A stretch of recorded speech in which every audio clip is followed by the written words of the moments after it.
चलिए जी बात करते हैं क्वेश्चन नंबर 13 के बारे में। इन्होंने कहा है as observe from the top of a 75 metre high lighthouse, 75 metre ऊंचे लाइट हाउस से ये देखा जा रहा है from the sea level the angle of depression. 75 metre ऊंचा एक लाइट हाउस है और ये सी लेवल है और यहाँ से देखा जा रहा है the angles of depression of two ships. दो शिप है, एक शिप यहाँ है और दूसरा उसके जस्ट बिहाइंड पीछे है और इसके एंगल ऑफ डिप्रेशन देखे जा रहे हैं। एंगल ऑफ डिप्रेशन देखने के लिए एक बेस लाइन होनी चाहिए, तो ये बना आपका एंगल ऑफ डिप्रेशन।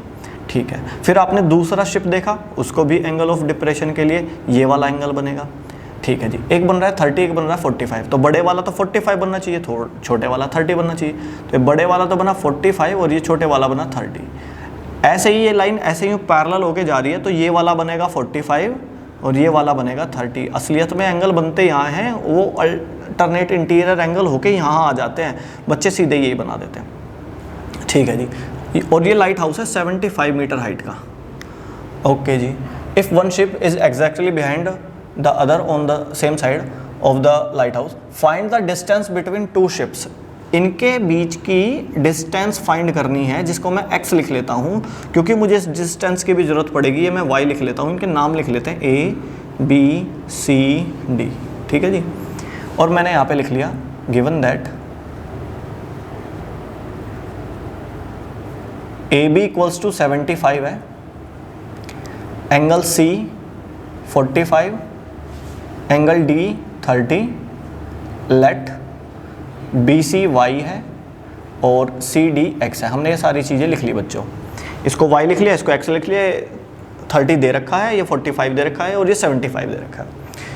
अब बात करते हैं, हमें लेने हैं दो राइट एंगल ट्रायंगल। एक तो ये बनेगा ABC और एक बनेगा ABD, क्योंकि मुझे इस 90 डिग्री का यूज़ जरूर करना है क्योंकि ट्रिग्नोमेट्री अप्लाई होती है राइट एंगल ट्रायंगल में। तो पहले लिखता हूँ मैं इन ट्रायंगल ABC ट्रायंगल में एंगल B हो गया जी आपका 90, एंगल C हो गया आपका 45 और AB हो गया आपका 75 और BC हो गया आपका Y। तो ये लेंथ पता है, ये लेंथ फाइंड करनी है। परपेंडिकुलर और बेस इनका रिलेशन लगता है आपका 10 में। यहाँ लिख देंगे आप tan theta equals to perpendicular upon base. Theta की जगह रख दिया मैंने 45, परपेंडिकुलर 75, बेस मैंने Y मान रखा है। 45 की वैल्यू, tan 45 की वैल्यू होती है 1, तो इसको लिखूंगा मैं 1/1 equals to 75/y, cross multiply करने पर y इक्वल्स टू 75 आ जाएगा। ये हो गई जी आपकी फर्स्ट इक्वेशन। इसका यूज़ कर लेंगे जहाँ में ज़रूरत पड़ेगी। अब दूसरा ट्रायंगल देख रहे हैं हम ABD, यहाँ पर लिखेंगे हम इन ट्रायंगल ABD। मुझे क्या क्या पता है, एंगल B पता है 90 डिग्री, एंगल D पता है हमें 30 डिग्री।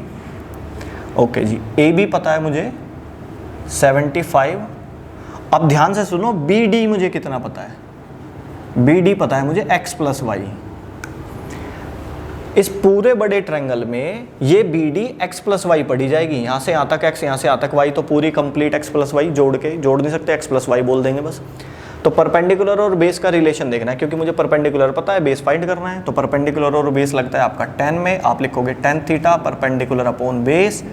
थीटा की जगह पुट कर दिया 30 डिग्री, परपेंडिकुलर की वैल्यू 75, बेस की वैल्यू x प्लस वाई, 30 की value 1/√3, 75 plus upon x plus y, cross multiply करेंगे तो x प्लस वाई की वैल्यू आ जाएगी 75√3। अच्छा जी, आपको तो ये x फाइंड करना है, आपको सिर्फ इतना चाहिए, तो x की वैल्यू आ जाएगी 75√3 माइनस y, पर हमने y तो निकाल चुका है 75√3 माइनस y की वैल्यू तो हम निकाल चुके हैं 75। यहाँ पे लिख दूंगा मैं फ्रॉम इक्वेशन फर्स्ट, हमने फर्स्ट इक्वेशन से लिख दिया y की वैल्यू 75। क्या आप इसमें से 75 कॉमन ले सकते हैं? कॉमन लेने के बाद यहाँ पे √3 छोड़ देगा, यहाँ से 75 जाएगा तो 1 को छोड़ देगा। This is your distance between two ships. ये लास्ट में ये लाइन लिखनी चाहिए।